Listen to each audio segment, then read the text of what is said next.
بسم اللہ الرحمن الرحیم۔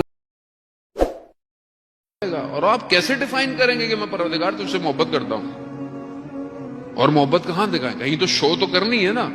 اب آپ کسی سے کہیں میں آپ سے بہت محبت کرتا ہوں، میں آپ سے اطاعت کرتا ہوں، ماں باپ سے میں آپ سے بہت پیار کرتا ہوں، احترام کرتا ہوں، وہ کہیں گے بیٹا میری بات تو سنتے نہیں ہو، احترام کیسا؟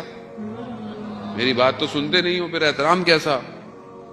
بیوی سے انسان محبت کا اظہار کرے اور کبھی پریکٹیکلی کوئی چیز کرے ہی نہیں تو وہ بھی کہے کہ یہ باتیں کرتا ہے۔ بچے سے آپ بولتے رہیں بیٹا تم بہت اچھے ہو، تمہارے لیے میں یہ لاؤں گا، تمہیں یہ لاؤں گا، کبھی آپ نے اس کو کبھی موٹیویٹ ہی نہیں کیا، کوئی تحفہ نہیں دیا، تو وہ کیا بولے گا؟ یہ سب ہوائیں ہیں، یہ باتیں ہیں۔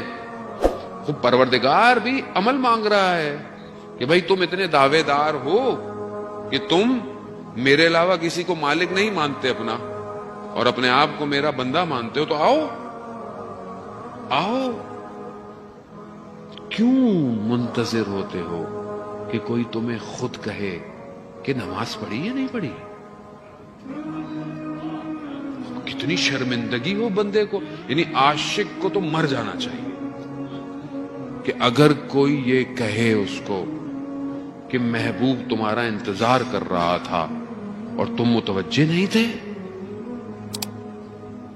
اب علماء بیان کرتے ہیں تمثیل مثالوں سے لیلا مجنو کی داستانوں کو۔ مجنو ایک شہر پہنچا اور اس نے بولا کہ لیلا کہاں ہے؟ تو کس نے بولا کہ تم کون ہو؟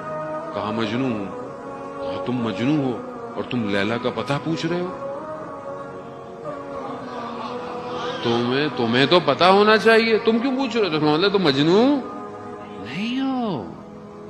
پہنچ گیا دروازے پہ، مجنو پہنچ گیا، مجنو تھا، پہنچ گیا، دروازہ کٹکھٹایا، اندر سے آواز آئی کون؟ کہا میں۔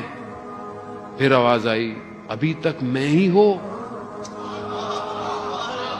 یعنی ابھی تک میں پھنسے ہوئے ہو۔ پھر کئی عرصے بعد واپس آیا، کہا کون؟ کہا تم۔ یعنی یہاں ختم ہونا پڑتا ہے کہ انسان فنا ہو جائے کس پر؟ خالق پر۔ اصلا اپنے وجود کو دیکھے ہی نہیں، صرف جلوہ الہی نظر آئے اس کو۔